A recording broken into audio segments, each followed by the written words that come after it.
Why is Kendrick here? A couple walks into the travel agency where I work. The second I turn my cheerful customer service smile their way, my smile freezes. We're going on our honeymoon. Sitting next to the glowing bride-to-be is, for some reason, my own husband, looking as pale as a ghost.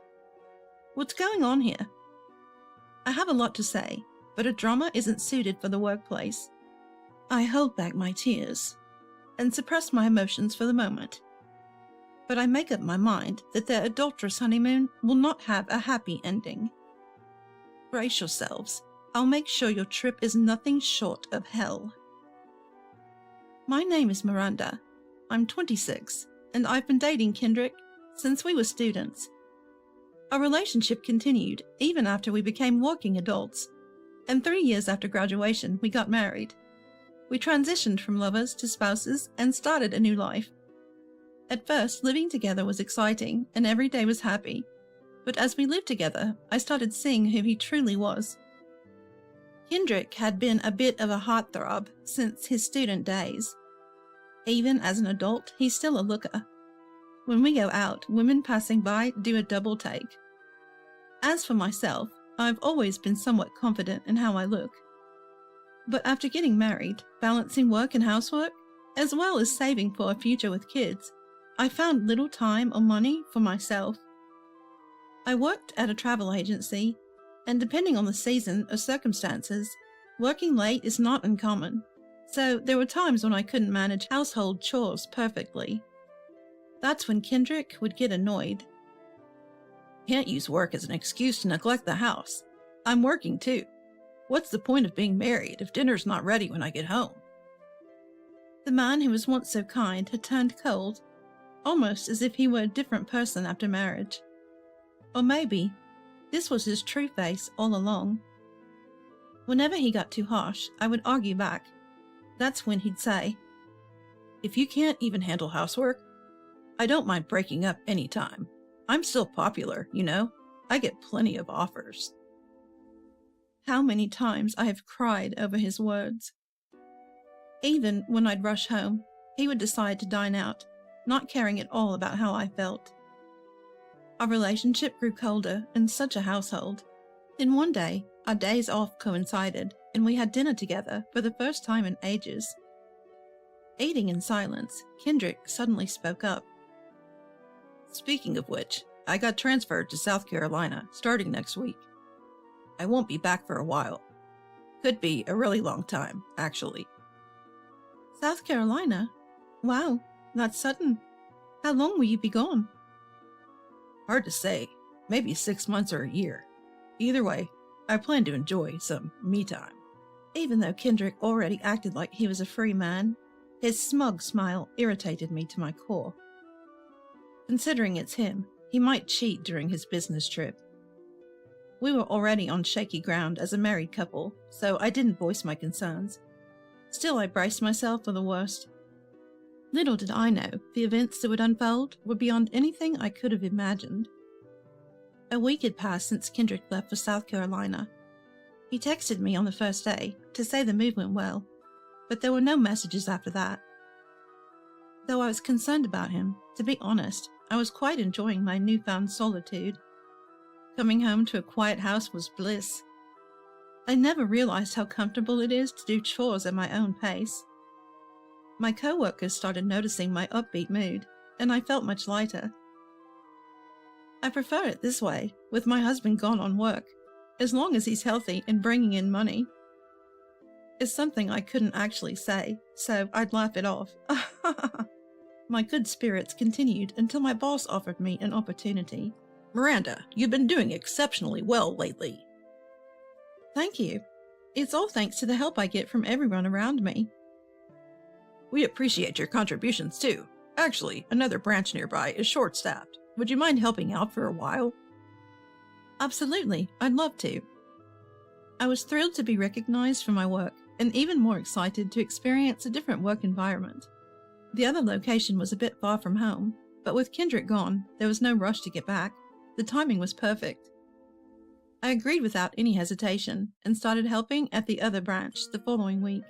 It was in a large commercial complex near a train station and was busier than my current location, making it incredibly satisfying to work there. One day, a new customer came in. "Nice to meet you. We're on our honeymoon." It was a couple. The woman was a bit younger than me, strikingly beautiful, almost model-like. The jewelry she wore was embedded with what looked like expensive gems, hinting at a life of luxury.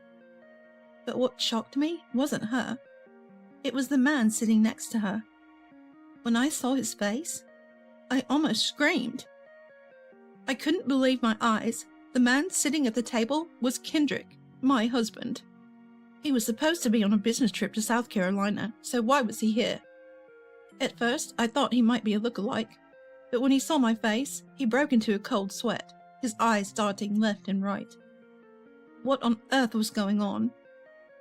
I wanted to confront him then and there, but I couldn't make a scene in the shop. I put on my best customer service smile, but inside, my mind was racing. When I glared at Kendrick, he looked away without saying a word. Contrastingly, the woman was all smiles, chattering happily about their honeymoon plans. "We haven't submitted our marriage certificate yet, but we're planning to get married this year. We're jumping the gun because we're so eager for our honeymoon." "Oh, that sounds wonderful. You look so happy together." "Aren't you married too?" she asked, pointing to the ring on my left hand. "Yes, I am. My husband said he's on a business trip in South Carolina. Who knows what he's actually up to?" A side glance at Kendrick revealed he had gone white as a sheet. Still, he avoided eye contact. "You've got to trust your partner, right, Kendrick?" The woman clung to Kendrick's arm and leaned against him. Yeah, exactly. I'm sure she wants to get back to you as soon as possible, too," he stammered. Who did he think he was kidding? About an hour later, the two left. I immediately texted Kendrick. "Meet me at the local family restaurant tonight. Show up or I spill the beans."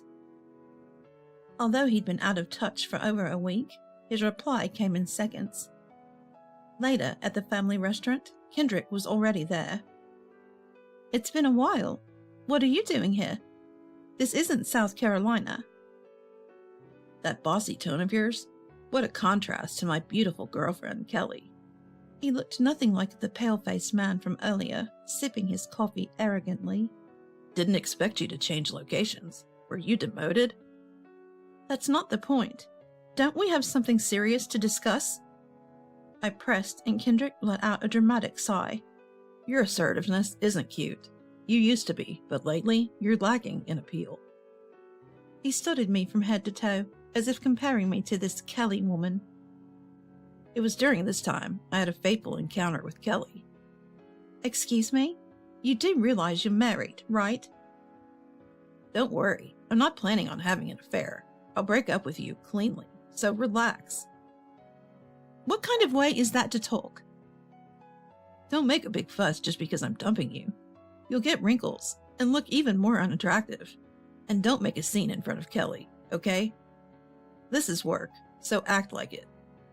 With those words, he left the family diner without waiting for my reply. I was so angry, I wanted to grab him and punch him right then and there, but I couldn't cause a scene in front of the other customers. "Fine, if that's how you feel, I'll give you the best trip ever." I swallowed my boiling anger and vowed to take my revenge. So, what I proposed for them was the nature-filled refreshment tour for newlyweds. It was a relaxing domestic trip to enjoy the beautiful air of rivers and forests. When I sent over the paperwork, "I'm really looking forward to it," Kelly called me, saying so. Fast forward 2 months to the day of the tour. The couple appeared, luggage in tow. I greeted them warmly. "Today, I'll be your tour guide." "Not only did you suggest the tour, you're guiding us? That's wonderful, thank you." Kelly beamed with joy, while Kendrick looked at me suspiciously. "You'll make sure it's a fun tour, right?" "Don't worry, I've prepared thoroughly for today," I responded, smiling the kind of smile I use for work. I had indeed prepared meticulously for this day. I was all set to turn their once-in-a-lifetime honeymoon into an unforgettable tour. Now, please board the bus for transportation. Please note you'll be sharing the bus with other tour participants. They boarded the bus as I directed. Upon boarding, Kendrick's eyes widened in surprise. Oh, what a cute couple! Are you on the same tour? An elderly couple already on the bus waved to Kendrick and Kelly, while Kelly waved back smiling. Kendrick immediately came up to me. What's going on here? Why are my parents on this bus? Yes, the elderly couple were none other than Kendrick's parents. I had consulted them about his cheating, and they eagerly offered to help me exact revenge. How about getting on the bus? The tour is just getting started. Darn it, this is ridiculous. Kendrick was seething with anger, but he couldn't lose his cool in front of his clueless girlfriend, so he boarded the bus, his face a mask of pure irritation. Kelly, thinking the older couples she bumped into were just random strangers, continued her cheerful conversation with father-in-law and mother-in-law. So, you're on your honeymoon. Ah, to be young. What do you like about him? Well, he's incredibly genuine. He loves me for who I am, not for my looks or money. He always speaks kindly to me and never lies. That's great, isn't it? Honesty is so important. Yes, he's so open with me that it puts my mind at ease. Good for you. A man who lies is just the worst. While mother-in-law and Kelly chat, Kendrick pretends not to hear and stares out the window in silence. Every time the bus passes through a tunnel, his already tight expression hardens, making him look like livestock being taken to market. As they eat delicious food and look out at the river, Kelly and father-in-law and mother-in-law seem to have become fast friends. All the while, Kendrick's discomfort is palpable, his face increasingly pale. Is it because he's sweating so much that he's thirsty? He repeatedly sips from an empty water bottle. You look off today. You okay? It's nothing. Is this tour over yet? I'd like to get off for a bathroom break at least. Struggling to keep it together, Kendrick finally asks for help. I respond with a smile. Just hang in there a little longer. We'll arrive at our final destination soon. Please enjoy the beautiful scenery until then. After about 10 more minutes, the bus finally arrives at the last spot. Staggering off the bus after his energetic girlfriend, Kendrick looks around and is at a loss for words. Wait, where are we? This is a hidden gem, a scenic spot very popular with couples. Our final destination is a highland bridge spanning a large river. With nothing obstructing the view, the river below and the beautiful blue sky can be seen for miles. What a great choice for couples. Let's take a picture together. No, I'm fine. You go ahead. Come on, let's go. Kendrick, pulled along by Kelly, hesitantly steps onto the land bridge. He looks down at the river and freezes. You see, Kendrick has an extreme fear of heights. Even shopping on the 3rd floor of a mall and looking down gives him pause. You can imagine how terrified he must feel now. Actually, you can bungee jump from here. There's a superstition that if the boyfriend jumps while declaring his love, the couple will be forever happy. Really? That's amazing! Next to Kelly, whose eyes are sparkling, Kendrick can't even speak. He just shakes his head. I can't do it. I really can't. Please understand. Strapped into his bungee jumping harness by the local instructor, Kendrick couldn't help but cry and sniffle. Forgive me, Miranda. Who's Miranda? My name is Kelly. She instantly turned serious, glaring at Kendrick. Normally, this would have turned into a big confrontation, but overwhelmed by the fear of bungee jumping, Kendrick started blubbering and spilled everything. I was just messing around with Kelly. She's just some pretty rich girl, and I was planning to have a little fun and then go back to my life. Why are you so upset about a little cheating? What? Cheating? What are you talking about? Confused, Kelly listened as I told her everything. That Kendrick was actually married and I was his wife. That Kendrick was a lowlife who only cared about a woman's looks. and that the elderly couple on the tour were my father-in-law and mother-in-law. After hearing it all, Kelly took a deep breath and turned to Kendrick. Is everything they're saying true? But look at what I'm going through. Don't you think I'm the victim here? She gently laid her hand on Kendrick's fully secured harness. Answer yes or no. You're married? Yet you were playing around with me? Even promised to marry me? Yes, I'm sorry. Well, I don't forgive you. With a smile, Kelly gestured for me to come over. Shall we do this together? Absolutely. We both stood behind Kendrick and gave him a hearty push off the platform. No!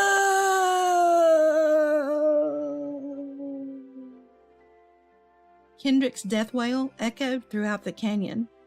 And so, with that grand scream, our newlyweds tour came to an end. Later, Kendrick was shaped with a hefty fine from Kelly, and unsurprisingly, she called off their engagement. Kendrick had quit his job, hoping to live off Kelly's wealthy family, and now that was all out in the open. First order of business, find a job to pay off the fine. To make matters worse, his own family disowned him after the incident, leaving him with no one to turn to. Then he had the audacity to ask me for a reconciliation, but I was having none of it. I also served him with divorce papers, and am pushing a settlement in divorce court, leaving him with debts exceeding $60,000. What kind of miserable life he'll lead from now on is not my concern. As for Kelly, she seemed grateful to me. Thanks to you, I put one over on that idiot. Next time I meet someone truly wonderful, please handle my honeymoon arrangements again. I'll be waiting. And so we both set off on new paths in life. My name is Michelle. I'm a 31-year-old office worker. My husband, John, is 2 years older than me at the age of 33. We met through a setup, and now we're in our second year of marriage. I was what you'd call a sheltered only child, attending public school like anyone else during my elementary years.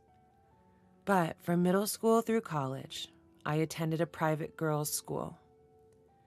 There was that characteristic same-sex admiration typical of girls' schools, but I didn't quite understand romantic feelings for men. It was not that I had no desire to get married, but I had only been with a man twice in my early 20s. We parted ways without ever progressing to marriage. I thought, I'll meet the right person eventually.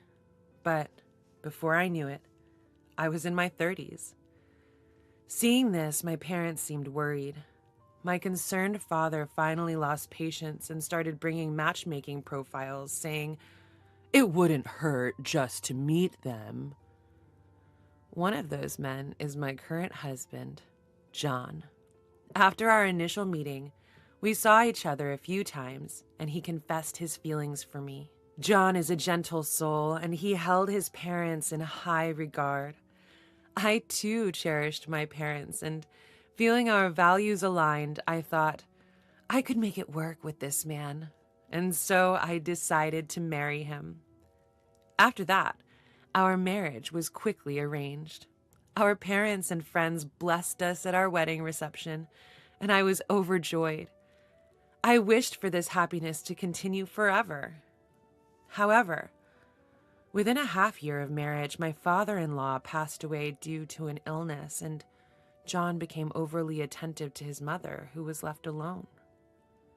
John frequently visits my mother-in-law and even goes on trips with her. While he also cherishes me, his mother-in-law always takes precedence when it comes to her. At this point, it seems to me more like he's a mama's boy than simply caring for his mother. It's a little frustrating, but apart from that, there are no major issues, and I resigned myself to the thought that this is what marriage is, and I compromised with my life. Lately, my joy has been entering sweepstakes, winning prizes, and writing reviews or introducing them on my blog. Most of my winnings were cosmetics and food, but one day I won a pair of plane tickets to Miami. This was the first time I'd won such a high-value prize, so of course I was shocked when I got the call. The winning pair of tickets required me to notify the airline in advance of who would be going. I thought to myself, what should I do? It would be really nice to go with John, but John just went on a trip with his mother-in-law recently. Considering that John often travels within his own pocket money, I decided to gift the tickets to my parents this time. I immediately went to my parents' house and told them the news. Guess what?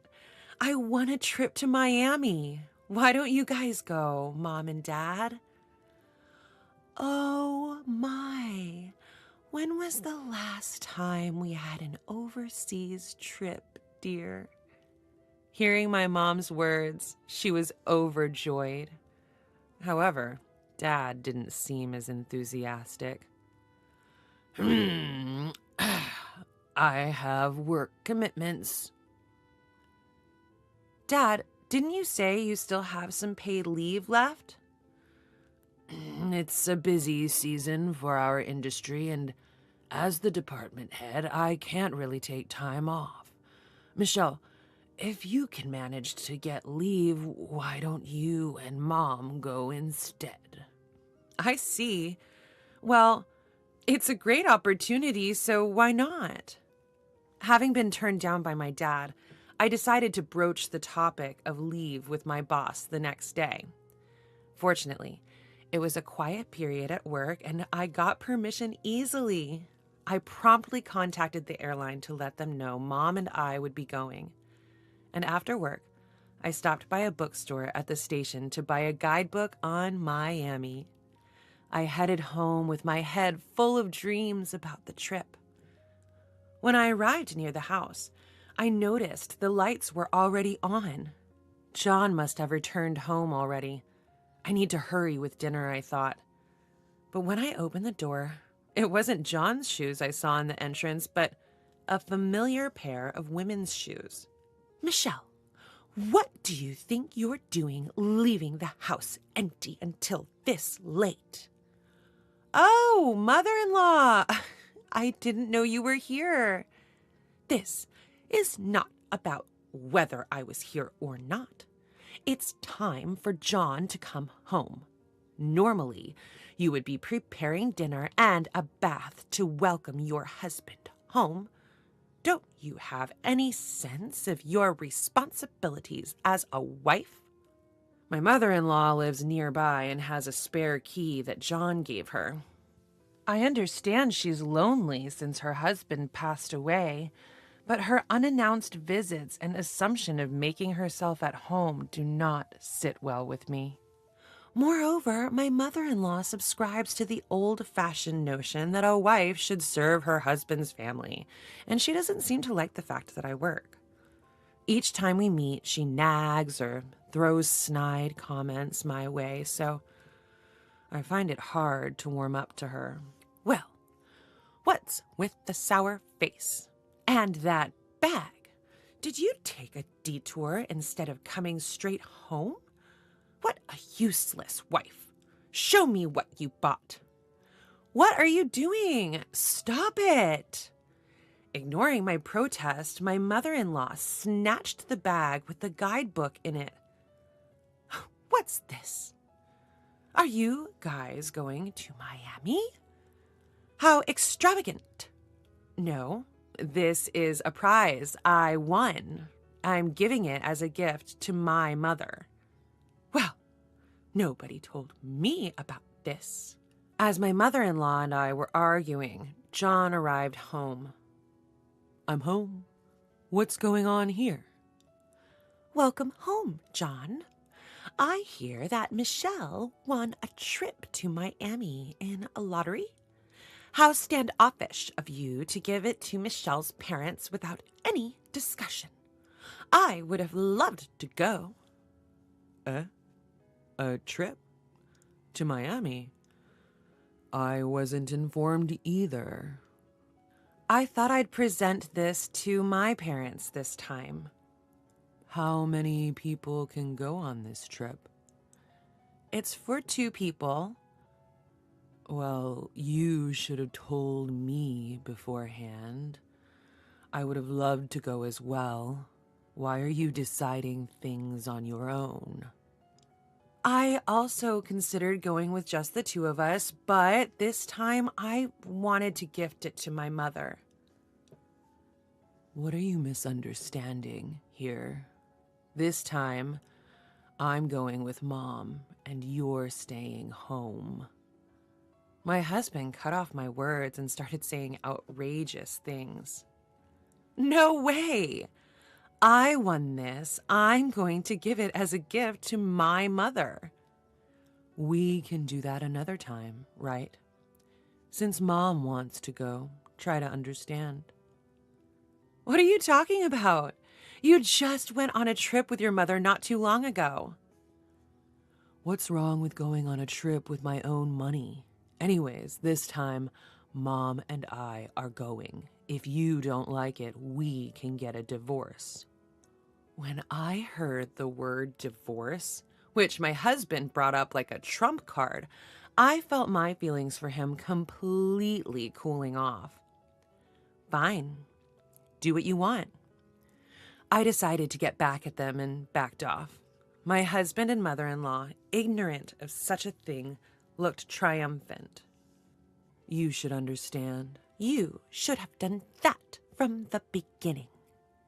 Ignoring their sneering and arbitrary words, I was contemplating how to get back at my husband and mother-in-law. The next day, I reported the situation to my parents.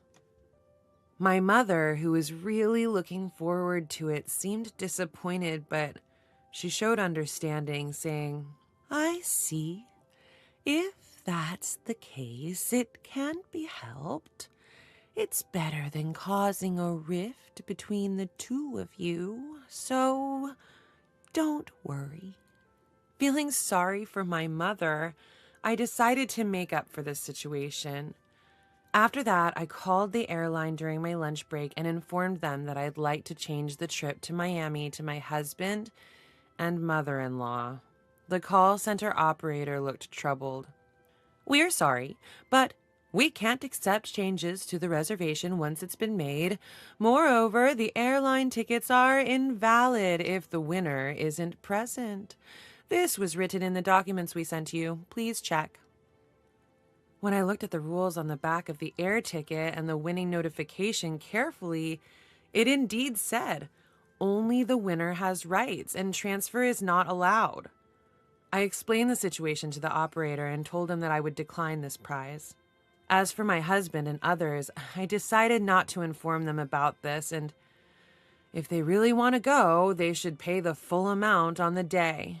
So that night, my husband, who came home from work, opened the conversation like this. Hey, Michelle, you did call the airline, right? Told them we're going to Miami with Mom? I made the call. Here, take a look. The winning documents and tickets. All the details are in there. Make sure you read it. What a hassle. I can get by without reading all that. Just take it, will you? I gave it to my husband knowing he doesn't read these things, but he, as expected, didn't read it and put it on the shelf. Try to enjoy this as a good deed to your mother-in-law, okay? I'll be more than happy to stay home. I can't wait to see the look on their faces on the day of the trip. John was staring at me, looking as if he'd been hit by a ton of bricks. And then the day of the trip arrived. John and his mother were held up at the airport. What? What's the meaning of this? Explain. As we have said, these tickets cannot be transferred. If the winner of the tickets is not present, they are void. This is stated in our policy, and anyone else will need to pay the full amount. John and his mother had booked some very fancy hotels, leaving their budget on the brink. And then, as John and his mother were trying to buy tickets at the counter, another disaster struck. I am very sorry, but there seems to be an error. Could you please use another method of payment other than this credit card? That can't be. I've been using it just fine until now. Why is this happening? I'm afraid we can't determine the issue here. Please check with your card company. John, having no other choice, paid with another credit card and then called me. Hey, what's going on? The tickets you gave me can't be used, and now my credit card's been declined. Did you read the back of the ticket? It clearly states that the tickets are void if the winner cannot be present. And I know nothing about your credit card issues. Not my card. Your credit card.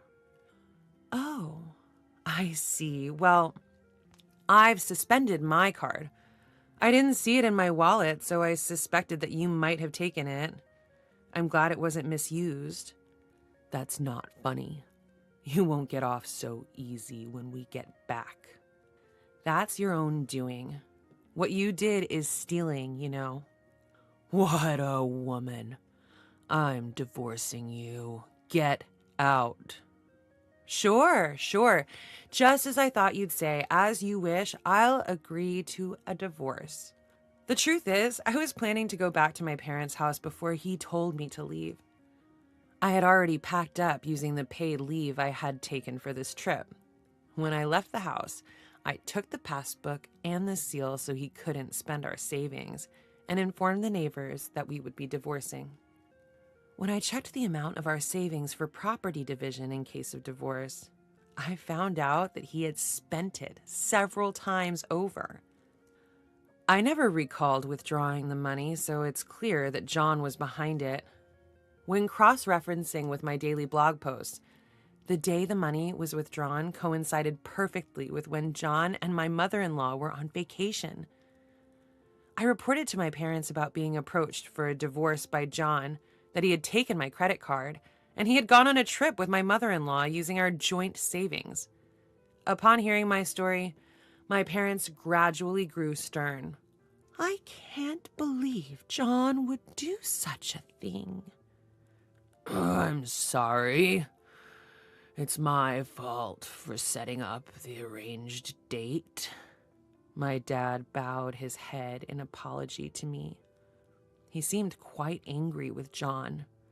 This is my responsibility. Leave the rest to me.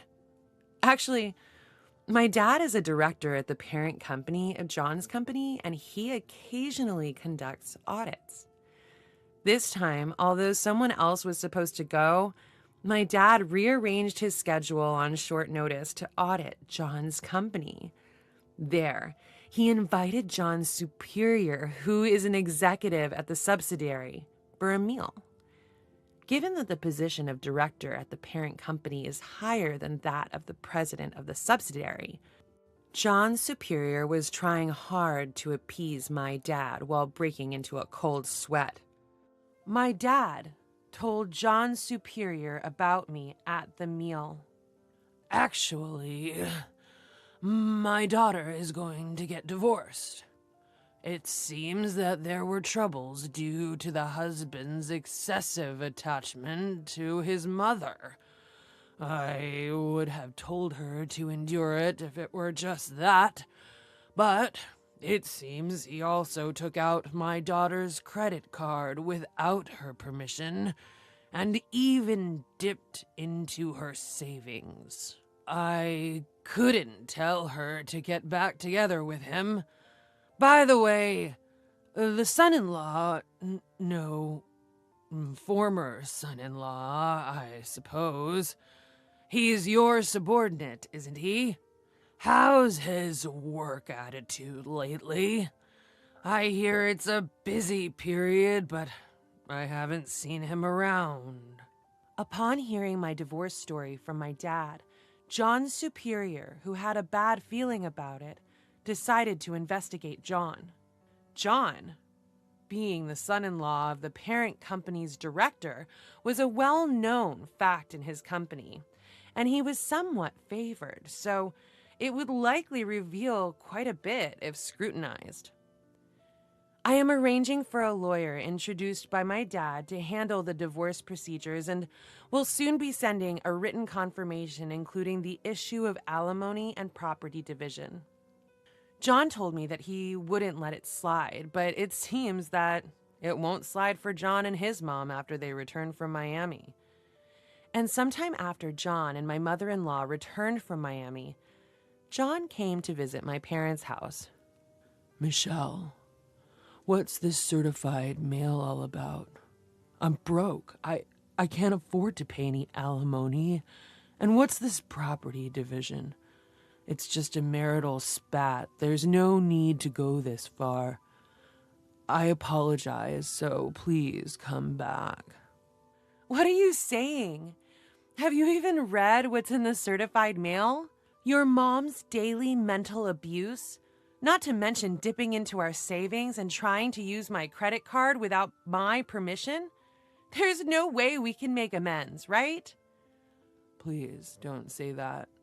Since you left, it's been rough on both Mom and me. Really? For instance, are you getting cold stares from the neighborhood women? Or, has there been a big problem at work? John seemed to stiffen at my words. I guess I hit the mark. How did you? Who knows? Why do you think that is? If you think about what you've done, you might get it. There's no way I could get back together with you, and I'll have you pay what needs to be paid. Prepare yourself. Also, please go through the attorney from now on. If you continue to linger, I'll report it to the security company. When I mentioned the security company, John finally backed down and left dejectedly. Actually, everything that John came crying about was something that my dad and I had set up. Before returning to my parents' house, I visited the neighbors and told them, I was kicked out of the house after my mother-in-law and husband stole the plane tickets I won in a lottery. I must say, my performance was incredibly convincing given my drama club experience from my student years. Apparently, ever since my husband and mother-in-law returned from their trip in Miami, they've been the subject of whispers and gossip in the neighborhood. My mother-in-law was embarrassed to find out from a local busybody that she was being avoided because she'd heard, "You took your daughter-in-law's winning travel tickets and kicked her out, didn't you? What happened next? You must tell me everything." From this, at my husband's company, my father had an investigation carried out. It turned out that my husband, who was the son-in-law of a department head in the parent company, was using his position to do whatever he wanted. He took time off during busy periods to travel with his mother-in-law, repeatedly showing up late or leaving early. Not only that, but he was also found to be embezzling company funds. Given the circumstances, he was fired, and the company declared to all its employees that it would no longer show preferential treatment to family members of those in the parent company. Thanks to the lawyer hired by my father, my divorce proceedings went smoothly and I officially divorced my husband. I was finally able to return to being single. The savings my husband had squandered were split evenly according to the amount before he began dipping into them, and I received a decent amount of compensation. The daily records I had kept in my blog were recognized as evidence of his emotional abuse. I felt very refreshed after getting my revenge on my husband and mother-in-law. I didn't want to just keep the compensation I received from my divorce, so I decided to splurge and enjoy myself. I scheduled a vacation to coincide with my father's company holiday, and I decided to go on the overseas trip I couldn't take before. I was unsure of where to go, but considering my mother's wishes, we decided to go to Miami. My parents and I planned our itinerary by looking through the guidebooks, planning to enjoy the crystal clear seas and coral reefs, do some shopping, and fully enjoy our first family vacation in a long time. Having saddened my parents with my divorce, I intend to make it up to them from now on. I can't think about remarriage right now, but if I find someone I truly want to be with, I might consider getting married again. I don't know what the future holds, but for now, I'm looking forward to my trip with my parents and cherishing this happiness. I'm sorry for being insensitive the other day. That's what Eliza, who's usually sarcastic, said to me as she bowed her head. For all I know, maybe Eliza was genuinely apologizing this time, reflecting on her past behavior. I let my guard down because of her apology. Little did I know that a police-involved incident was about to unfold. My name is Lisa. I've been working as a daycare teacher, a dream job, since my childhood. My husband Jace and I have been married for 3 years now. As we are enjoying a lazy day off, a call came in from my mother-in-law, Eliza. "You should come visit us soon. You haven't been home for 6 months." Upon hearing Eliza's voice, Jace made a face of annoyance. Though my in-laws' house is just a 30-minute drive away, Jace never seems eager to visit Eliza. He's always been put off by his mother's excessive meddling and maintains some distance.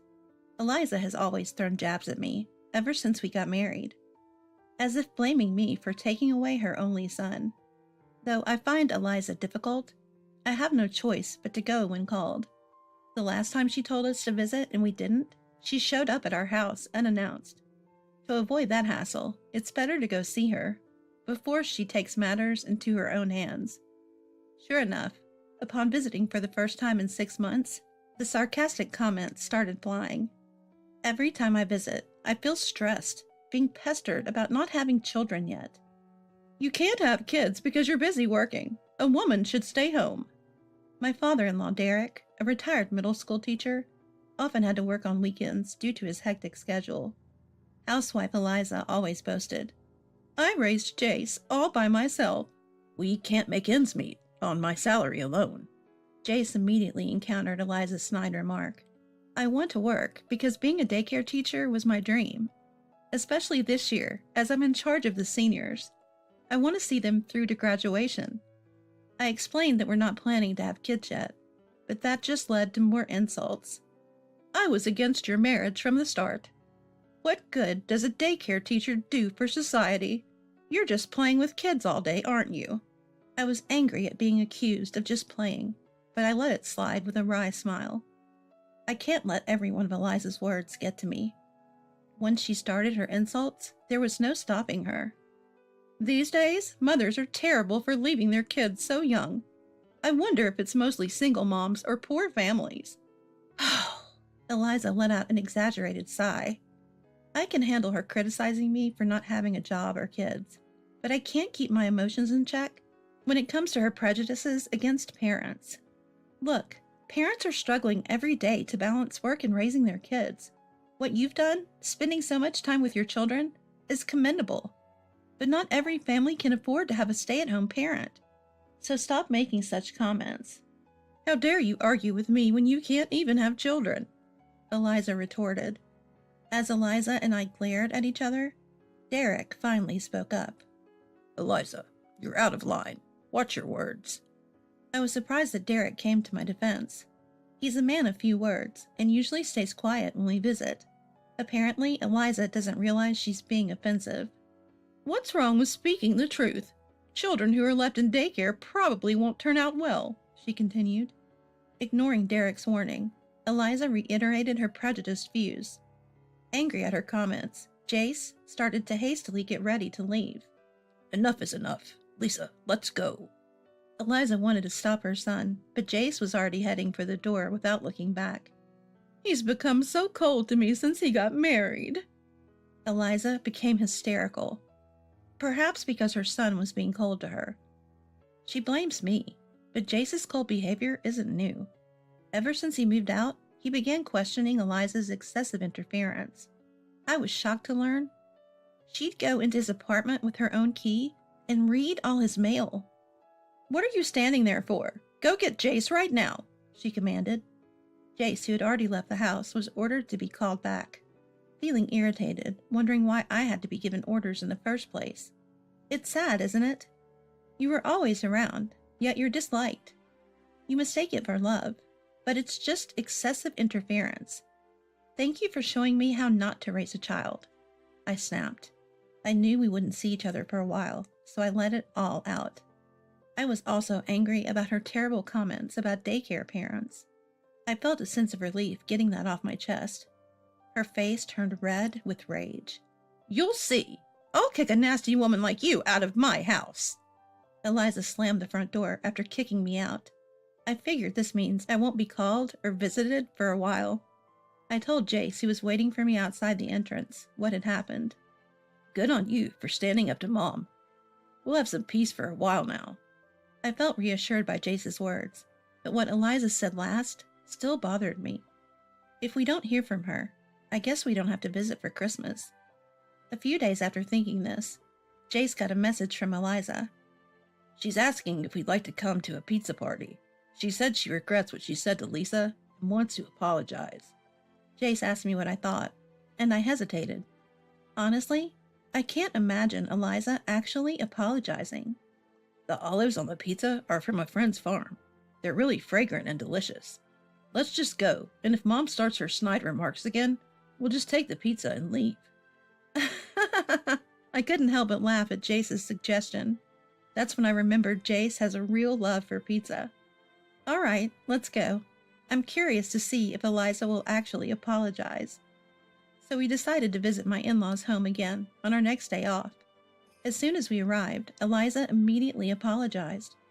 I'm sorry for my insensitive remarks the other day. Can you forgive me? Eliza's deep apology made her seem like a different person. After that, Eliza and I chatted and laughed. This might be a first since we got married. Liza, you sit here. If you want seconds, just let me know. Eliza had even portioned out several pieces of pizza for each of us. Apparently, she's a bit of a germaphobe, even when it comes to family. The fresh pizza emitted an appetizing aroma. I noticed Derek wasn't around as we sat down to eat. According to Eliza, he was working in the yard, and she said to eat without him. Guess we'll start then. Jace quickly grabbed a slice and took a big bite. The moment Jace picked up the pizza, I smelled its wonderful aroma. Eliza urged us to eat the hot pizza quickly, so I took a slice. The colorful veggies on top looked delicious. Eager to enjoy the acclaimed olives, I took a careful bite. But the moment I bit into it, something fell off. The bacon was juicy, and the abundant veggies were delicious. But the olives and asparagus don't have any fragrance, I muttered in a low voice. But I couldn't complain about food that was prepared for us. Jace, do you taste or smell the olives on your pizza? I quietly asked Jace, making sure Eliza couldn't hear. He nodded, as if it were a given. I thought maybe my nose was stuffed because I was catching a cold, so I continued to eat. 20 minutes after we started eating, Derek comes back from the yard and takes his seat. I must have looked puzzled while examining the pizza toppings. He asked what was wrong. I looked at Derek and said, I was just thinking. I don't smell any olives or asparagus. Then Eliza's voice comes from the kitchen. It's on there. Trust me. The moment I hear Eliza's laughter, Derek slams my plate off the table. Spit it out. How much did you eat? The plate shatters loudly on the floor. Caught off guard by Derek's uncharacteristic yelling, I stammer. I ate a few slices. Jace asks what's going on, but Derek just keeps insisting that I spit it out. Eliza, on the other hand, doesn't come out of the kitchen even though Derek is shouting. Confused, I get up to head to the bathroom and feel incredibly dizzy. I rush to the toilet and throw up repeatedly. I start sweating profusely and collapse in the bathroom. Call an ambulance, now! I hear Derek instructing Jace, and it sounds like he's also yelling something at Eliza in the distance. Next thing I know, I'm lying in a hospital bed. Apparently, I fainted temporarily due to dehydration from vomiting so much. You're going to be fine. We got you treated right away, Jace says, looking almost in tears, as he explains what happened.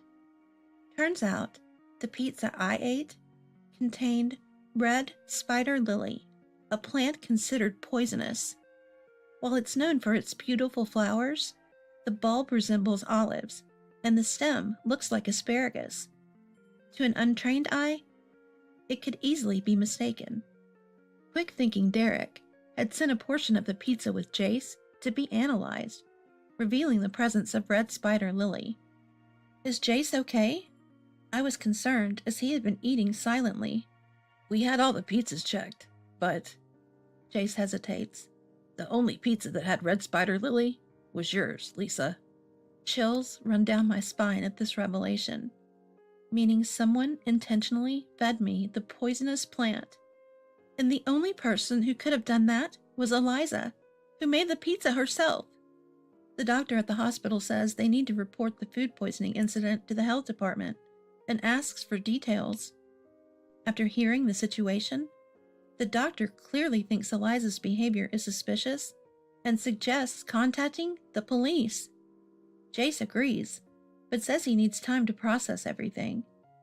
I can't think of her as my mother anymore. She's a criminal. What would have happened if Dad hadn't noticed? I recall seeing news about people dying from consuming red spider lily. The thought that I could have been one of them terrifies me. First, I want to talk to Derek. I'm too scared to speak with Eliza right now. When we leave the hospital, we call Derek. He had left multiple calls and messages. However, what's even more terrifying is that there had been no communication from Eliza. Are you okay? No matter how much I question Eliza, all she says is that she made a mistake, but I'm sure she did it on purpose. Even the usually reserved Derek seemed agitated. I've been holding back, but I can't take it anymore. She really is something. Upon hearing about Eliza's shocking past from Derek, both Jace and I were stunned. Eliza lured me in, claiming she wanted to apologize, but she intended to harm me all along. Anger surged within both Jace and me, so we decided to confront Eliza directly. When we arrived at the parents-in-law's house, Eliza was sitting there, looking exhausted. She must have been scolded by Derek. Yet she didn't apologize or show any sign of concern upon seeing me.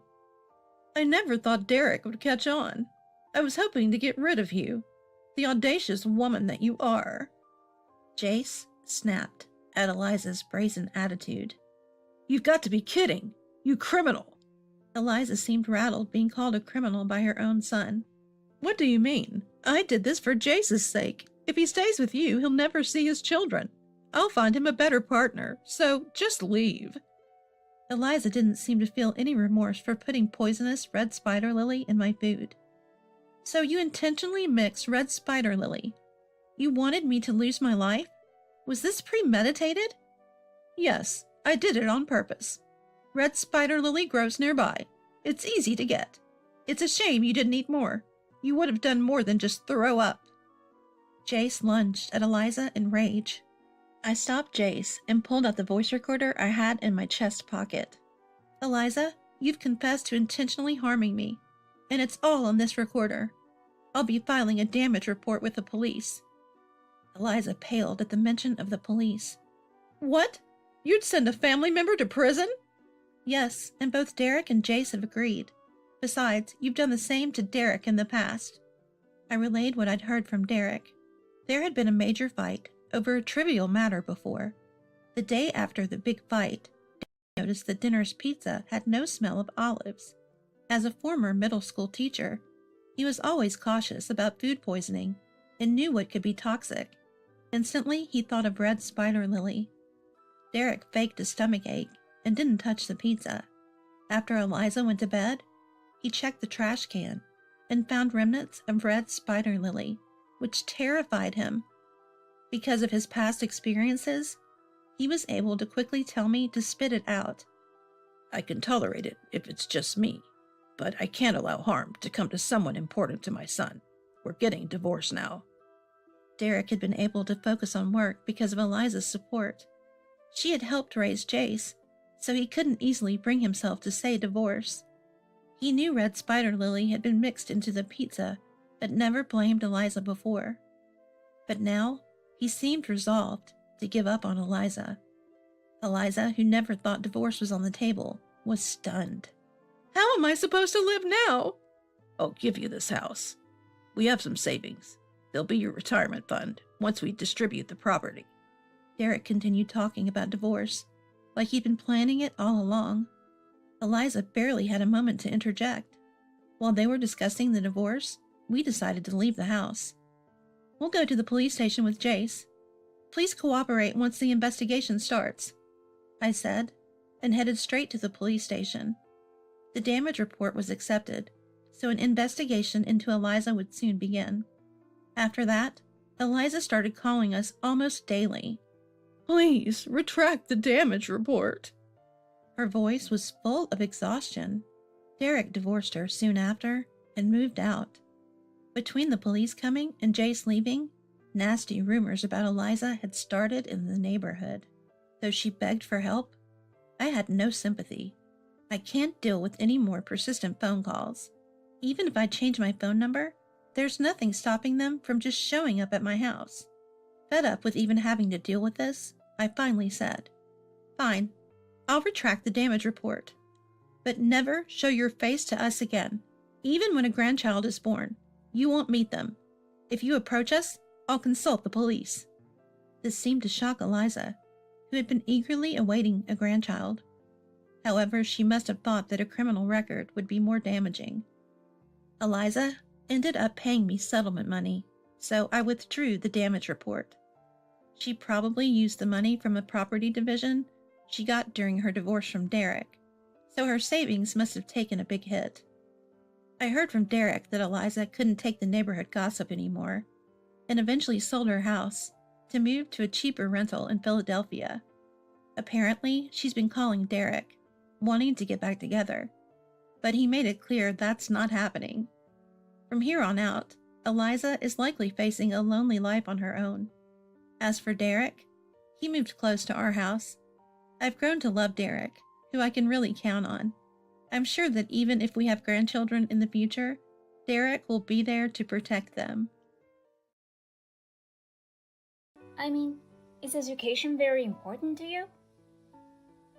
Henry, who was happily boasting, frowned at me when I said that. What are you on about? Graduating from a prestigious university and being hired by a large corporation, so you must be on the winning side of life, right? My husband firmly believes such a thing. So all I could do was giving him a cold look. My husband began to have bad taste in education very much. He has changed so much that I no longer have the same feelings for him like I used to. I'm Jane, and 31 years old. I've been married to Henry, who is 2 years older than I am, for 3 years. We met 6 years ago at a classical music concert. Henry talked to me while we were sitting next to each other at the concert. That is how we met, and we started dating.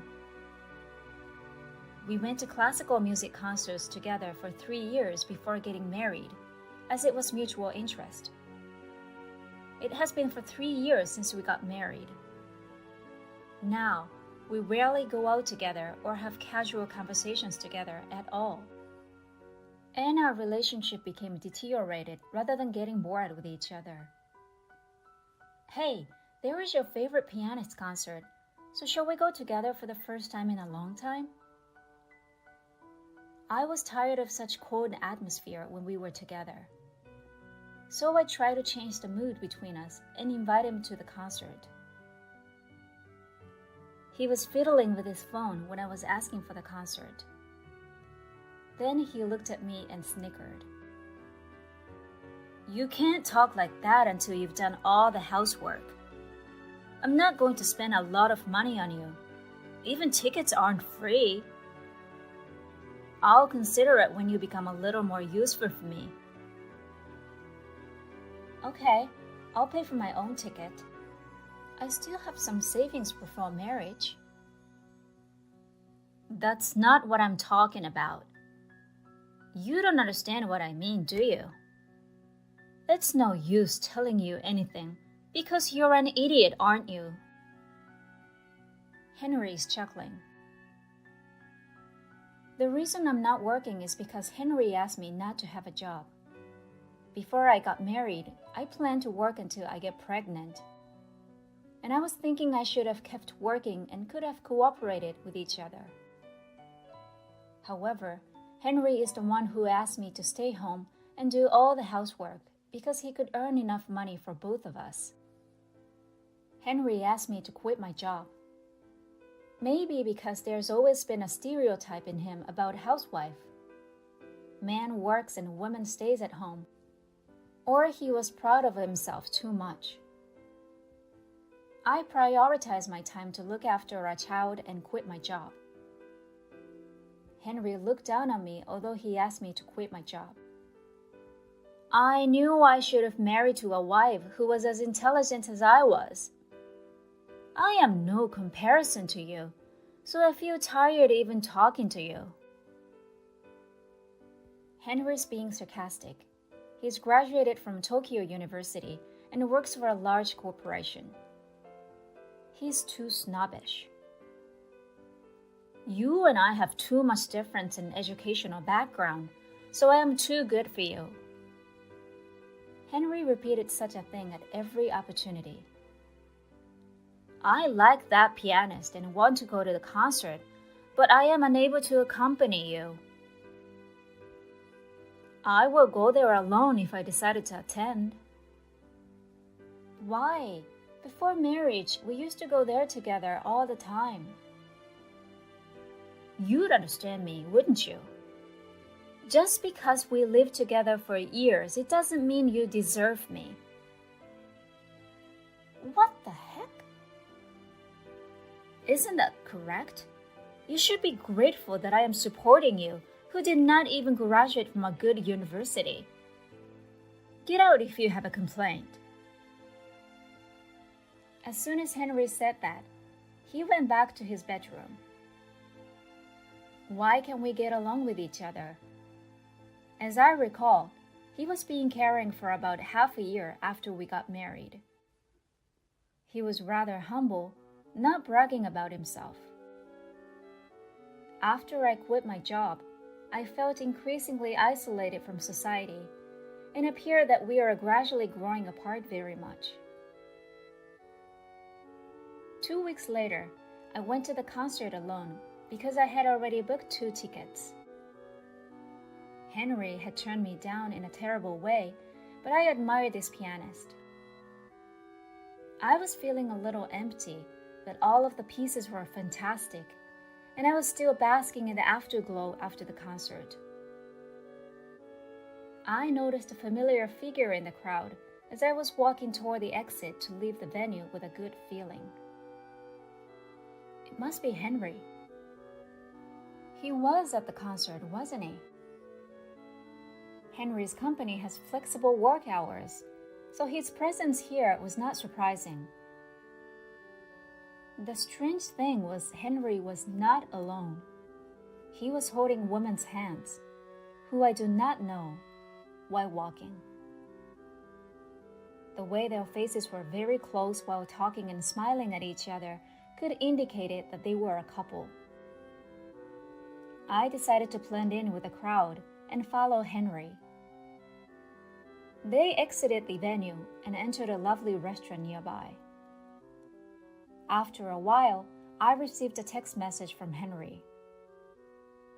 Overtime work tonight. I don't need dinner.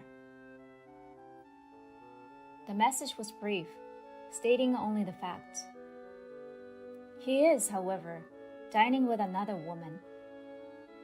His attitude was far different from usual, unlike being cold and looking down on me. However, this explains changes in Henry's personality. He must have been cheating on me previously, and I must have been in the way. Do you want me to give up my job in order to do all the housework?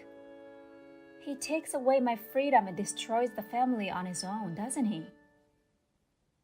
I was spontaneously flying off the handle.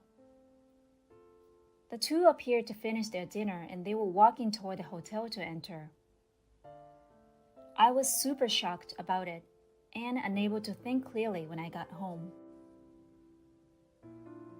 I was naturally getting tears in my eyes due to anger as soon as I entered my room, and I could not stop crying. I researched a variety of topics in order to make our lives more comfortable, including healthy cooking and efficient cleaning methods. I was told I couldn't do anything by Henry, but I was still trying to support him. However, no matter how hard I tried, it was a waste of energy for him. I couldn't understand what was going on in my head because I was devastated, frustrated, or angry. I couldn't fall asleep at all. When it was getting brighter outside in the early morning, I heard a noise that Henry just got home. "Welcome home." "You're very late today." "Oh, wow, you were still awake." "I was simply wide awake tonight." "Didn't you take a nap, did you? That's why you couldn't sleep, right? Housewife would be carefree, and you can just relax at home because I only go to work. You probably have no idea how I feel about working until this late." Henry told lies to me while he was taking off his suit. Many co-workers are counting on me because I have an undergraduate degree from Tokyo University, so I am very busy. Nonetheless, my colleagues are smart as well, and they work smoothly and efficiently. Yeah? On the other hand, you are not as intelligent as they are. You're only graduated from unknown college, and you're boring to talk to. Do you truly believe that academic background is the most important thing? Henry, who was happily boasting, frowned at me when I said that. Of course, I was very proud of myself. I graduated from a prestigious university, joined a large corporation, and worked with high-level executives. I must be one of the winners in life that everyone would think of. Are you jealous with me? No, I'm not. I don't want to judge people based on their academic backgrounds. I believe that there is something which would be more important than a degree. Well, isn't it true that you're also one of them? When it comes to people who do not have a degree, they say education is irrelevant. And who are pretty poor, they say money is irrelevant, huh? I hate it. Like losers have bigger mouths. Isn't the University of Tokyo the top university only in Japan, is it? There are several universities around the world that are even better. Why are you quibbling over those pointless details? Only people who were graduated from more famous universities than I was can say that. Really? I wanted to have a relationship with you regardless of my academic credentials. I told you that I went to university which was closer to my house, but the truth is, I am a Cambridge University graduate. What? Henry was stopped, a stunned expression on his face, and then burst out laughing in a truly hilarious manner. You can't be that stupid to have your academic credentials. That is called into question.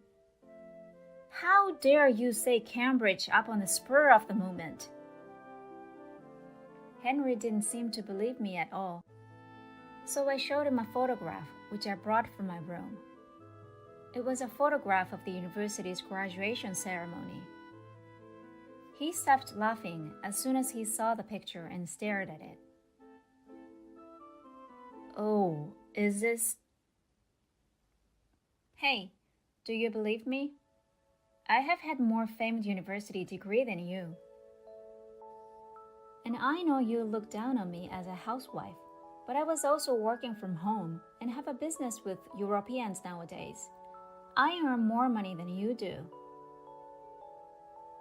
What's that? You did it all by yourself? Henry sweats on his forehead. You wouldn't let me do it if I told you, would you? You have too much pride that will be meaningless. You're like a child. If you are not the best, you won't be able to relax.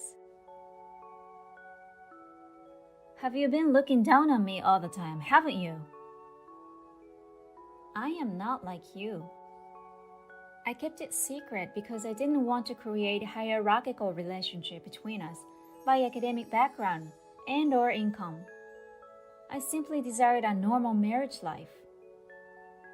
I was not intending to choose a marriage partner based on educational background, and I just fell in love with you, who were graduated from Tokyo University. But you were always mentioning academic backgrounds whenever you talk to me. Educational background is not everything. That was something that I would have wished to know before the marriage, so I wouldn't have got married to such a person like you. Henry was embarrassed and became silent after I told him everything. I did not mean to go this far, but I couldn't be with Henry any longer because I was offended by his prejudice very much. That is why I made a decision to tell him everything. I'm exhausted from work, and you stayed up all night just to talk to me about it? Work? Is it your responsibility to go to a concert with another girl, have dinner at a fancy restaurant, and stay over in a hotel? You were being extremely busy, weren't you? Why did you know? I also went to the same concert yesterday, and I saw you with a girl holding hands.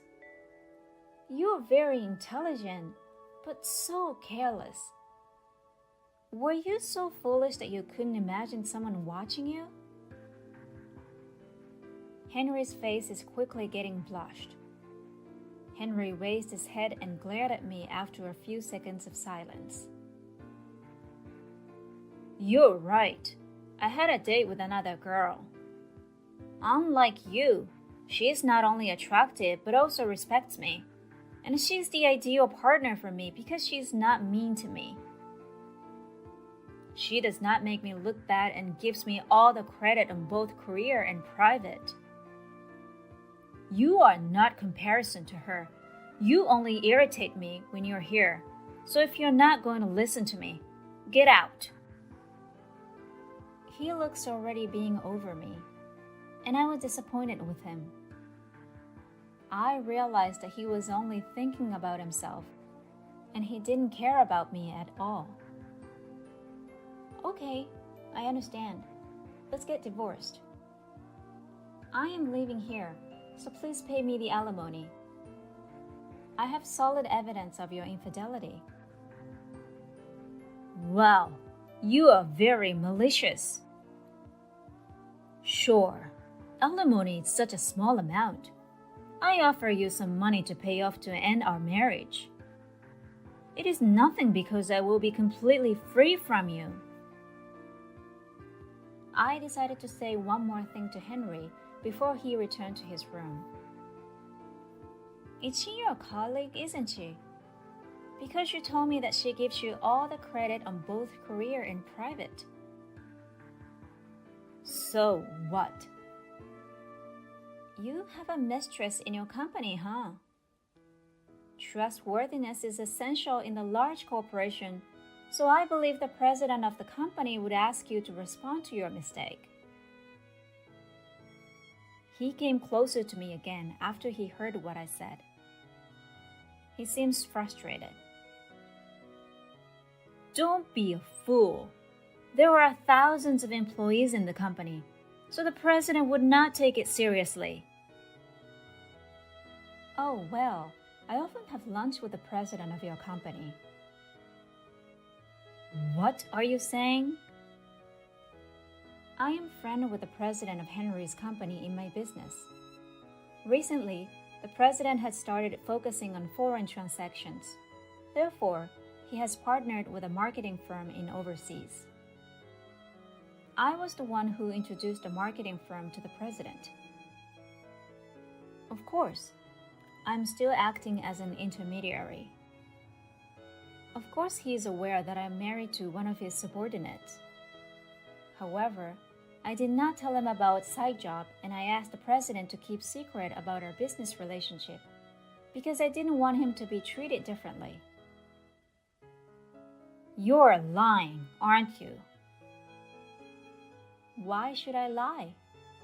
I'm going to tell everything what we talked about today to your boss. Wait a minute. Do you want money? I'll pay you as much as you want. In exchange, don't tell it to the company. What would happen to my life if I got fired? Whatever. You asked for it. I shook off Henry's hand and indifferently said that. I put minimal necessities in my bag. It's time for the train to start running again, and I will be able to return to my parents' house. Please give me second thought. It was entirely my fault. I am very sorry. Please do not tell anything to the company. Henry kept bothering me while I was packing my bag. Of course, I ignored everything, took my luggage, and greeted him. I'll ask a mover for the rest and bring the divorce paper with me on the day I leave. Thank you very much for everything, Mr. Elite. Wait, let's talk more again. He looked awful and grievously burst into tears when I was peeking through the door for a second. A week later, I completely moved out, and I let him sign the divorce papers to finalize our divorce. It had been 1 week since our divorce. Henry, in fact, appeared to be a different person. He's always afraid of something and apologizing all the time. His pride would be distracted. I didn't want to hear anything because whatever he said was not sincere. I was left feeling empty and wondering what he was sorry about. 3 days later, I had dinner with the president of his company. I told him what had happened. Henry was being treated like a nuisance in the company, but the president told me. He checks subordinates out and distributes too much work and makes sarcastic remarks to someone who he dislikes. On the other hand, the president told me that Henry cares one of the junior colleagues very much. Then I asked him to show me the picture of her, and I discovered that the girl with whom Henry has an affair. The president decided to call Henry and the girl the next day since he heard my story. When the president questioned them heavily, they apparently admitted the guilt. Rumor was spread out through the company on that day, and people sneered at them. Eventually, the two could not deal with it and resigned from the company. The two, who were supposed to be the best friends, but started blaming each other and broke up. Henry and his partner have only the alimony that I had asked. In contrast, my business was doing better than I expected, so I decided to take it more seriously. I rented a small office space in Tokyo. I felt bright and kicked off a new start with it. I am still keeping in touch with the president. He has been extremely helpful in delegating his employees for me. I'm sure I will face hardship, but I've made a great connection.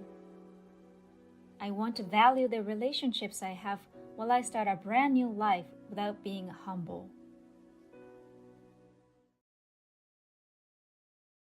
What do you mean? I was supposed to shine brightest on this day, yet my expression was strained. Why would you say something like that now? My mother came rushing in as soon as she heard my voice. It was just before my wedding. Despite being in a dressing room, it was not the place for raised voices, but I was at my wits' end. My name is Emily. I'm a 28-year-old employee. My father is a somewhat well-known business owner in our hometown, and I was able to graduate from college without any financial difficulties. However, my parents were always strict about the value of money, so I never wasted any. Since high school, I didn't receive any allowance and worked part-time. My local friends sometimes called me a down-to-earth lady, even though I was supposedly well off. But the truth is, I never thought of myself as such. During work, I saw a familiar face at a client's. It was my senior whom I liked in high school. His name is Tyler. He was popular for his good looks and because he was a member of the soccer team. I was the manager of the team and we used to talk a lot, but Tyler, 2 years my senior, retired that summer. Our contact faded away and he graduated. Could it be Emily? Tyler recognized me and called out. That brought back a flood of memories. He was as handsome as ever, and his suited-up look was strikingly different from before. After dating for a year triggered by that encounter, I got an official proposal from Tyler. I was ecstatic to prepare for our wedding. But Tyler would just say, "Do as you like, Emily," leaving everything to me. I was a bit displeased, thinking maybe he didn't care about the wedding. But since he told me to do as I liked, I decided to do just that. When we went to view the wedding venues, Tyler seemed somewhat restless. I didn't pry then, but it later turned into a big issue. After viewing several venues, I expressed my preference, but then Tyler surprisingly stated, "I think this one is better." It was the first venue we visited, the one where Tyler was acting uneasy. It was a beautiful hotel with great food, so we decided on that venue. Tyler, who seemed to have no interest in the wedding, suddenly started actively participating in the planning. "When I saw the venue, I got motivated," Tyler said without me even asking. Our assigned wedding planner was a woman named Palma, who was the same age as Tyler. Her overly friendly demeanor bothered me. I wanted to keep the wedding preparations within our budget, but Tyler agreed with whatever Palmer suggested, and before I knew it, we had gone over budget. There was a dress I desperately wanted to wear, and I wanted to allocate the budget for that, but it seemed impossible. When I talked to Taylor about it, he said, "Just ask your parents to pay for it, Emily. They'd surely help out with that." But I wanted to avoid that. I didn't want to throw a wedding that was beyond our means by relying on my parents for expenses. When I came back from a restroom break during the meeting, it appeared Tyler had mentioned this to Palmer, and she insisted I needed that dress. "It's a once-in-a-lifetime event. You'll regret it if you don't wear what you want, even if it means going over budget." I understood her point, but her overly friendly manner and tone that seemed more like a friend than a planner irritated me, and I refused her suggestion. When I tried on a dress within our budget, I surprisingly liked it on me. If we were to spend more money, I thought we should spend it on the guests instead. I came to terms with this myself. When I tried on the dress, Grieve, who was in charge, said something that bothered me. "Do you know Palmer?" When I denied knowing her, I thought Grieve seemed troubled.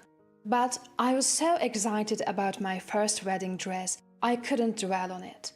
One day, when we were about to go for a wedding meeting, Tyler said he couldn't make it due to sudden work. Reluctantly, I went alone. Then, instead of the usual Palmer, Grieve showed up. Palmer had taken an unexpected leave, and Grieve was filling in. I found it easier to talk to Grieve. I took this opportunity to say that I wanted to change the plan recommended by Palmer, and Grieve agreed after hearing me out. I managed to choose the dress I had always wanted while staying within our budget and returned home in a great satisfaction. The next night, I received a call from Tyler. "You went ahead and changed the wedding plan on your own, didn't you?" His voice was lower than usual. "Palmer wasn't at the meeting yesterday, so Grieve took over. When I told her my wish, she changed it for me. Yesterday, Tyler was busy with overtime work, so I couldn't call him. I sent an email saying that I wanted to talk about the change in the plan and the details when we had time, but Tyler seemed unhappy. Was it because I changed the plan without consulting him, or was it because I reported it late? I am sorry I changed it without asking, but wasn't this the original plan? Tyler, you just went with what Palmer suggested, but you said you'd leave it to me in the first place." "That's rude to Palmer, who went out of her way to make the suggestion." Tyler's anger wasn't about the plan. It was about being rude to Palmer. Why was he defending the coordinator so much? "Tyler, do you prioritize Palmer's suggestions over my feelings?" When I asked more directly, Tyler sighed heavily. "Fine, I'll apologize to Palmer." With that, he hung up. What was that about? Why did it turn out this way? I was troubled, but I didn't want to ruin the wedding, so I apologized to Tyler the next day. I didn't know exactly what I was apologizing for, but I said, "I am sorry about yesterday." Tyler responded tersely, "Yeah, it's fine. I've already apologized to Palmer." Hearing that name again irked me, but getting angry now would defeat the purpose of my apology. I swallowed my feelings. Then Tyler suddenly changed his tone and began to speak. "Oh, by the way, about our new home." "Huh? New home? Aren't we moving into your company's apartment? We planned to register our marriage a month after the wedding on my birthday. Since we could move into Tyler's company's apartment, we thought it would be cheaper and decided to move after the registration." Despite that, Tyler shook his head. "I thought about it, and living surrounded by my co-workers might be uncomfortable for you, Emily. I hadn't really thought about it, but my time at home was limited since I was also working. We had discussed maybe moving in the future, but for now our current place would do, or so we'd agreed." And then, out of nowhere, Tyler dropped a bombshell. "Hey, what if we ask your father-in-law to give us some land, and we build a house there? I'm sure he'd do at least that much for his darling daughter, right? We can put it in my name, so it'd be better if we register our marriage first, wouldn't it? That way, once we're married, we can start right away." "Hold on, what?" I remember thinking during our wedding preparations that Tyler was relying too much on my parents' wealth. It was time for me to put my foot down. "I've told you before, I don't want a life where we depend on my parents, and asking them to give us land is completely unreasonable. Both my mom and dad are very strict about money. There is no way they'd just hand it over." Surprised by my response, Tyler lost his momentum. "I see." With a sullen expression, Tyler fell silent. Even though there was a sense of unease between us, the wedding day arrived. Until now, Tyler might have had the idea to lean on my parents because he was still single, but I believed that getting married would make him feel more grown up and responsible. With that in mind, we went ahead with the wedding. As I entered the waiting room, only Palmer was there to greet me. As soon as she saw Tyler, she left the room. Tyler followed her out. Watching this, one of the staff members in the room seemed to sigh. Despite the uneasiness, I tried to keep a smile on my face, determined to make this the best day of my life. Despite that, Grieve, one of the staff members present, said something unthinkable to me. "Your life is over, you know." "Excuse me?" When I asked her what she meant, Grieve gave me a stem look and she said, "Are you sure you want to marry that man?" "What do you mean?" These weren't the kind of words you'd expect to hear from a wedding venue staff member. As I stood there confused, Grieve continued. "If you don't mind me saying so, that man is cheating on you." The other staff members looked away. Not understanding what was happening, on the verge of tears, I shouted out, "Why are you saying this now?" My voice echoed down the corridor. My mom hurried into the waiting room. She tried to calm me down, while Grieve, too, apologized and tried to get me to sit down. Finally, Grieve broke the news. I was certain after seeing Palmer's behavior earlier. Tyler is having an affair with Palmer. I turned pale. My mother simply said, "I see." Her tone suggested she knew something. When I urged her to talk, she revealed that she had seen a man who looked like Tyler embracing a woman in another waiting room. She had gotten lost and accidentally peered into another room. She couldn't see their faces, so she didn't know who they were, and because she was in a hurry, she closed the door quietly and pretended she hadn't seen anything. She thought the man had a similar build to Tyler, but she had dismissed the thought that it could be him. The woman was wearing a black suit, and she assumed she was a hotel employee. When I described what Tyler was wearing today, my mother nodded. When Grieve asked my mother for more details, it became clear from the description of the hair and height that the woman was Palmer. My anger exploded. I was about to shout, but Grieve stopped me. "Why are you stopping me?" "Please hold on, the staff will be back soon." The staff member, who'd left a short while ago, walks back in. Mrs. Grieve takes her mobile phone from the returning staffer and brings it over to me. On the screen, I see both Tyler and Mrs. Palmer. I can hear their conversation too. "Once we are married, I get the land to build a house. If I play my cards right, they might build a house too. Then, immediate divorce." Tyler declares, chuckling. Next, a voice I assume is Mrs. Palmer's. "Tyler, you're such a scoundrel. If it weren't for me, he would have been happy with her." The two of them laughing together. From their conversation, it seemed Mrs. Palmer was Tyler's ex-girlfriend. She wasn't at the high school, so she might have been his college classmate. Apparently, they met again during the venue inspection and got carried away with the idea that it was destiny. When wealthy and handsome men come for venue inspections, she gets close to them, has affairs, and causes breakups.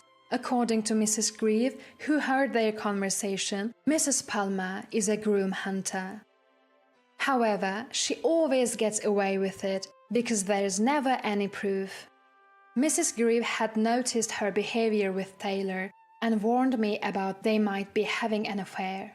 "You could have put it more gently," I say, cautiously. She immediately responds with an apologetic, "I'm so sorry." She had been at a loss for how to broach the subject, then blurted out, "Your life is over," as time was running out to catch them in the act. I take a deep breath and say, "Is it okay if I end his life?" I was going to bring Tyler's life to an end. After I finished changing, Tyler came in. "Isn't it beautiful? I want you to take a picture," I say. Tyler, smiling, takes out his phone and snaps a picture.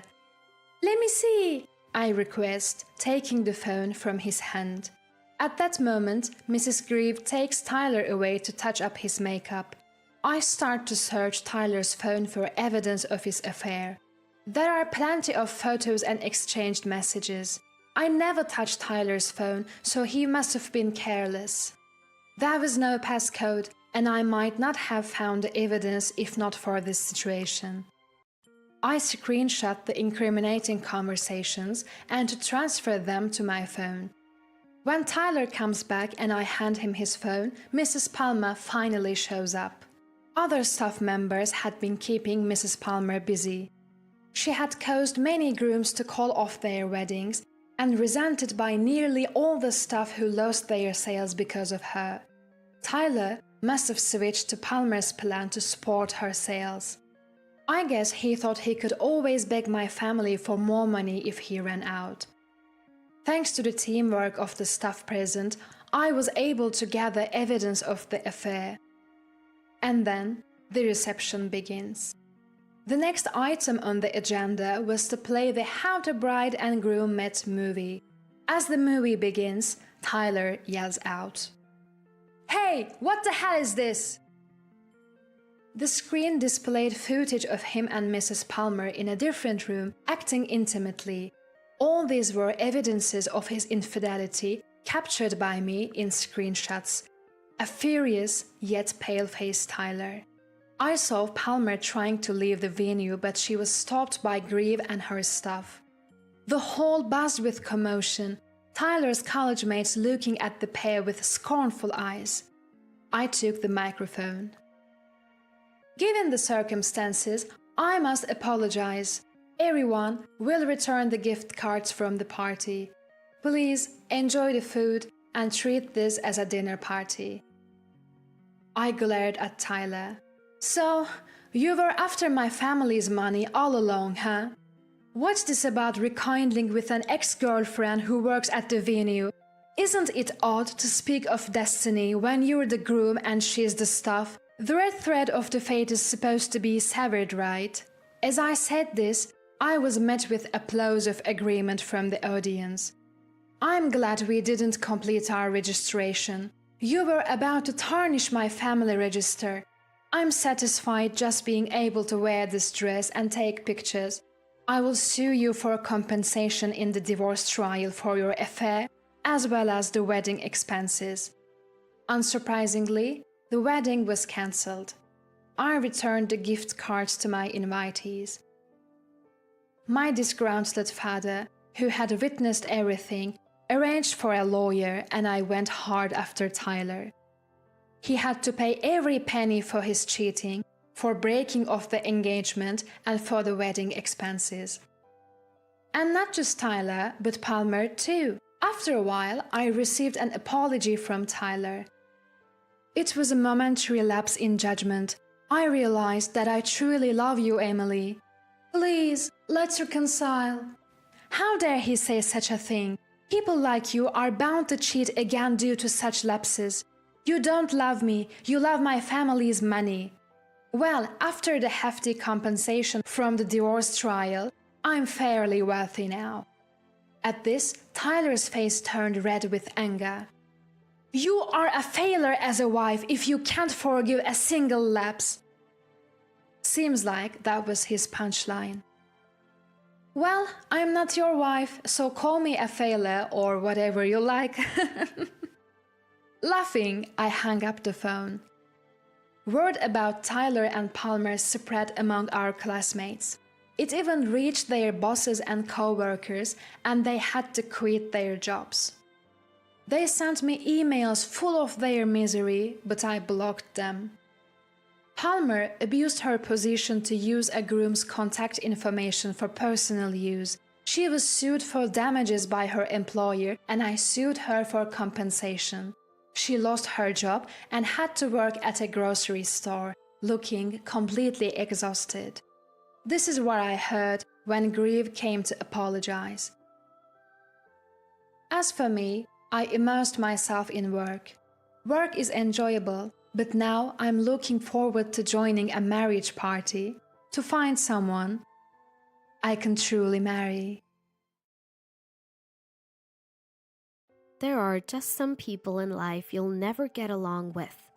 That's a lesson I've learned. Sorry for starting off on such a strange note. My name is Nellie.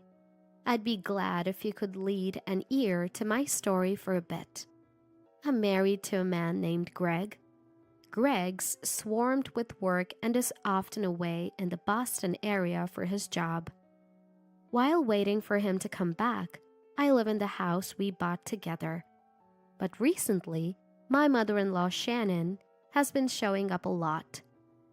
"You could never deserve this house," she always says. You see, we live pretty close to Shannon's place. We settled here because she insisted we live near her family home. Sure enough, she started visiting frequently once we moved in. "Listen, Veronica, my other daughter-in-law, just got married and wants the house. Since you're the only one here, why not give up this place?"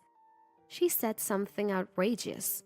This is the house that Greg and I bought together. How could she ask me to give it up? "But Greg is always away, right? So what's the problem?" That's not a valid reason at all. If I give up this house, Greg won't have a home to return to. I had been firmly refusing Shannon's absurd request. Then one day, she came over with Veronica. "Oh wow, this is such a nice place. Perfect for my new home." Veronica examined the house as if she owned it. Being scrutinized like that was unnerving, to say the least. "I love this house. Hand it over now." Veronica joined in with her outrageous demands. Of course, I refused. "You dare defy me, you insolent woman!" And then Veronica got violent. "What are you doing?" Even as I said that, she didn't stop. I curled up to protect myself, enduring her attacks. Shannon was standing there, laughing. "Well, if you're going to cower like that, you shouldn't have defied me in the first place." It seemed like she didn't like the fact that I refused, but she didn't have to be this violent. They left for the day, but they said they'd be back to try and take the house again. I was scared they'd actually take the house from me. I contacted Greg, who was still away for work. When I told him what happened, he said Shannon and Veronica had reached out to him too. Apparently, Shannon has always favored Veronica over him and used to discriminate between them when they were kids. This time too, Veronica told Greg that she wanted a house and asked him to give it to her. Greg sounded really down. I tried my best to cheer him up. We couldn't talk much because he had work left. And then, the next day, Shannon and Veronica returned. "We're getting you to hand over the house today." This time, Shannon entered the house wielding an umbrella. It wasn't raining, so why an umbrella? Then suddenly she swung it at me, clearly threatening that if I didn't give up the house, she'd beat me with it. "All right, say you'll give us the house. Veronica will be the new owner." Veronica also had an umbrella and swung it towards me, along with Shannon. I've been hit by Veronica before, so I was genuinely scared she might actually hit me and raised my arms to protect myself. Both were swinging their umbrella so hard that the whooshing sound filled the air, causing me to flinch and cover my head with my arms. The scene was so terrifying, I couldn't move for a few minutes. "Stubborn, aren't you? Even after all this, you still won't give up the house," Shannon said, sounding exasperated, but I was too scared to even speak. Their attitudes were as if they'd done nothing wrong. It was infuriating. Eventually, Shannon and Veronica left for the day. But as they left, they threatened that the next time they really might hit me. Thinking that my life could actually be in danger, I was filled with dread. I immediately called Greg and told him about today's events. Greg was concerned for my well-being and suggested that we think seriously about our next steps. And then he made a proposal to change the situation, feeling there was no other choice, I agreed to go along with Greg's plan. During the operation, I made sure to not be home when Shannon and Veronica would come. This way, the plan went forward without them catching on. 2 months after initiating the plan, I got a call from Shannon. "I'm tired of waiting to see you. I've decided to move Veronica in whether you like it or not, and I'll throw your stuff out myself." Shannon was laughing as if she had won. Apparently, Veronica was already on her way to the house, but they knew nothing about the plan. I'm sure Veronica would be in for a surprise. While talking to Shannon, a call from Veronica came in. Putting Shannon on hold, I answered Veronica's call and heard, "Who are you?" "I'm the homeowner. Who are you?" "This is my house," a male voice responded. Realizing the call had connected, Veronica started speaking to me. "Nellie, what's going on? Why is there some stranger in the house instead of you?" Veronica sounded confused. I decided to explain the situation to her. "Veronica, actually we sold the house. Greg and I decided it was the best move." Hearing this, Veronica let out a loud, "What?" I wish she wouldn't yell. It's a disturbance to the new homeowner. "Why would you do that? I never heard about this." "Well, if we had told you, you would have stopped us, right?" I didn't say anything, so it was a strategy. Greg was also quite upset with Shannon and Veronica's actions. Most of what Greg owned had been taken by Veronica, and now they were trying to take the house too. This was the final straw. Fortunately, we had received some financial support from my family when purchasing the house, so we had little to no mortgage left and could sell it outright. "This isn't funny. I really like this house. What am I supposed to do now?" Veronica was furious. Apparently, they'd already planned to live here, and she had even terminated the lease on the apartment she and her husband Ricky were living in. Now, they can't live in this house, and Veronica's faces homelessness. "Why not go back to your parents' house?" I asked, genuinely puzzled, and Veronica became enraged. "Ricky absolutely refuses to live with them." Shannon must really have it in for Ricky, judging by what's been said. Well, if someone is that obnoxious, it's no wonder they're disliked. Veronica wouldn't stop complaining about how she absolutely needs that house. But the house is already sold and the new owners have moved in. What does she expect us to do? Over the phone, I could hear a man's angry voice. Apparently, there's a bunch of stuff sprawled out near the entrance, and he's not too happy about it. At this point, I wouldn't blame him if he called the cops. "Hey, do something about this. You're the one who sold them the house, right?" Veronica, not wanting to be yelled at, tried to make me and the man talk over the phone. "Yes, I did sell them the house, but that doesn't mean we have anything to discuss. Even if we did, the contract has been finalized, so all I can say is, I'm sorry for any inconvenience my acquaintance has caused." I decide to decline Veronica's request. Then, Veronica starts yelling again. Causing a ruckus in front of the house is bothering not just the man, but all the neighbors too. Talking to Veronica is pointless. She just doesn't get it. I thought this was going nowhere and hung up on Veronica. Immediately, another call comes in. It's from Shannon, whom I had put on hold. "What on earth are you doing? Veronica is furious. Fix this!" I'm just dumbfounded by her blame shifting. Shannon is the one who tried to let Veronica move into our house without permission.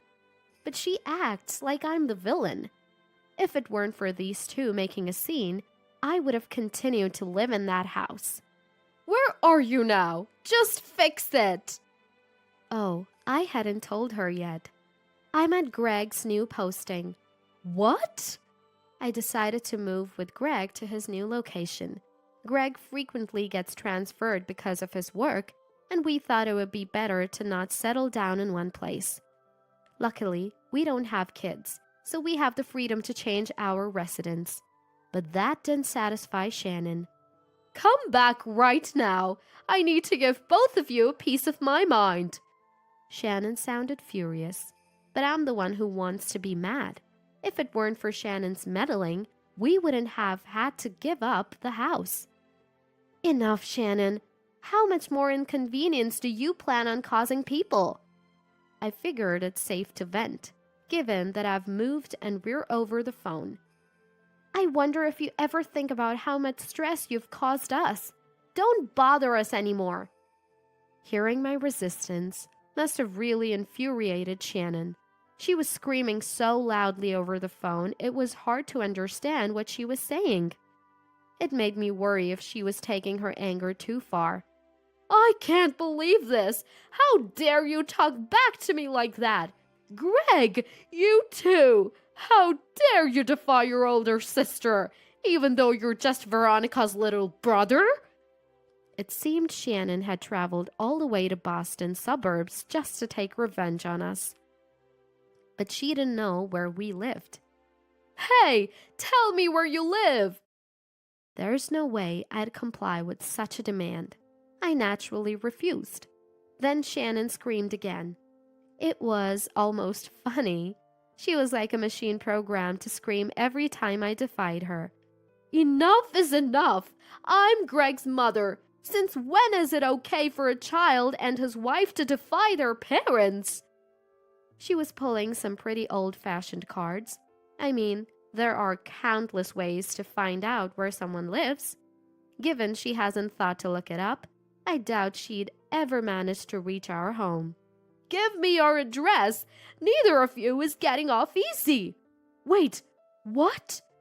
Suddenly, Shannon's tone changed. I wondered what had happened when she started screaming. "This is all your fault!"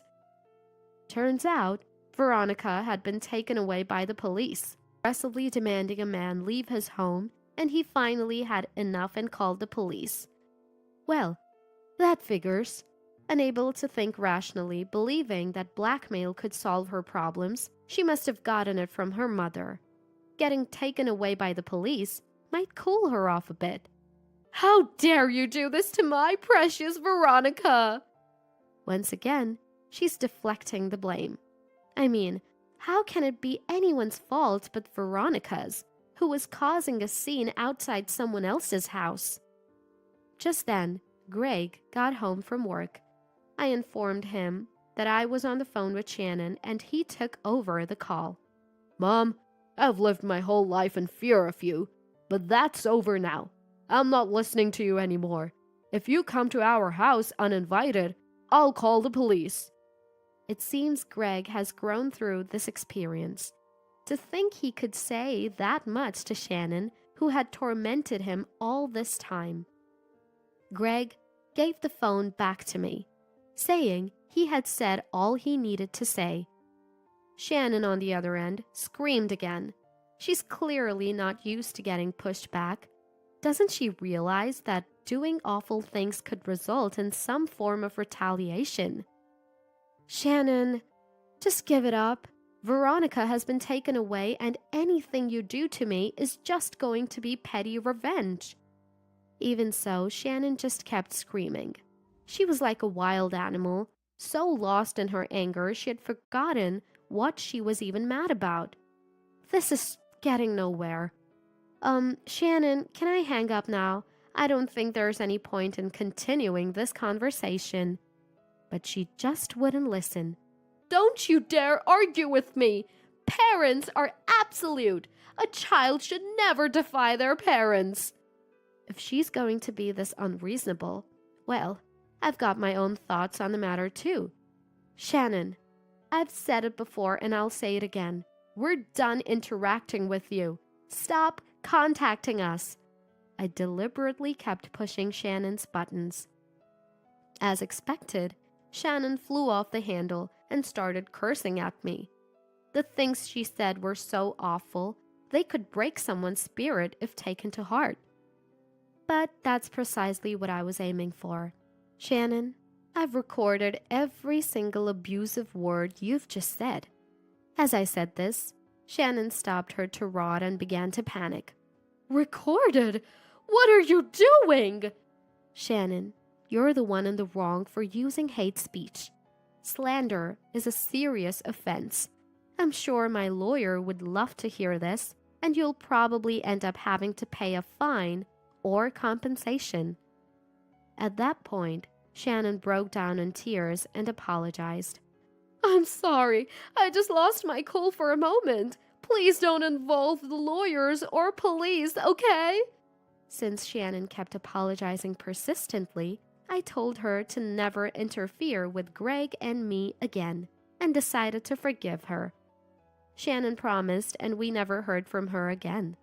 The truth is, I hadn't actually recorded anything.